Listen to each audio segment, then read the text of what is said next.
Welcome to 5 Minutes in the Word. I'm Celina, and it's a joy to walk with you as we anchor our day in Scripture. Today, we're still on Noah's story, where God remembers him.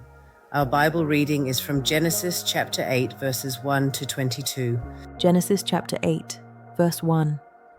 But God remembered Noah and all the wild animals and the livestock that were with him in the ark, and he sent a wind over the earth, and the waters receded. Now the springs of the deep and the floodgates of the heavens had been closed, and the rain had stopped falling from the sky. The water receded steadily from the earth.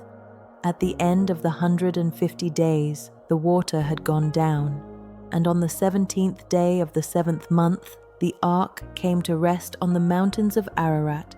The waters continued to recede until the 10th month, and on the first day of the 10th month, the tops of the mountains became visible. Verse 6, After 40 days, Noah opened a window he had made in the ark and sent out a raven, and it kept flying back and forth until the water had dried up from the earth. Then he sent out a dove to see if the water had receded from the surface of the ground. But the dove could find nowhere to perch because there was water over all the surface of the earth. So it returned to Noah in the ark. He reached out his hand and took the dove and brought it back to himself in the ark. Verse 10, He waited 7 more days and again sent out the dove from the ark. When the dove returned to him in the evening, there in its beak was a freshly plucked olive leaf.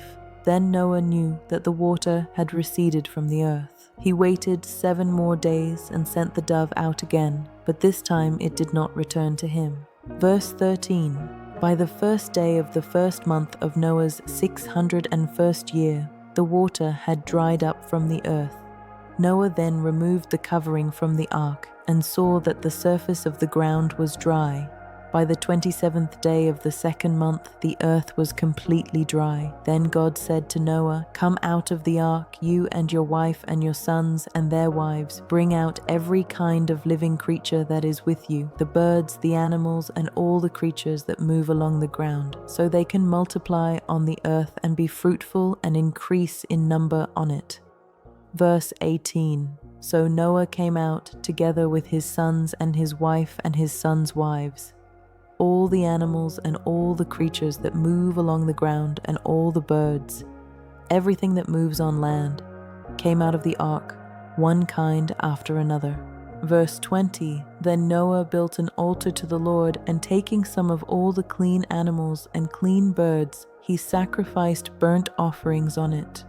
The Lord smelled the pleasing aroma and said in his heart, Never again will I curse the ground because of humans, even though every inclination of the human heart is evil from childhood, and never again will I destroy all living creatures as I have done.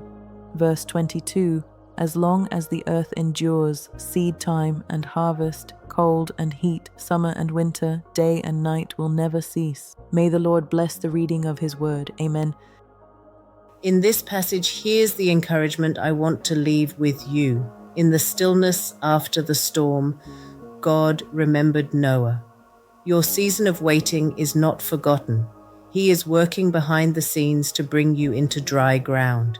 Today's memory verse is, But God remembered Noah and all the wild animals and the livestock that were with him in the ark, and he sent a wind over the earth, and the waters receded.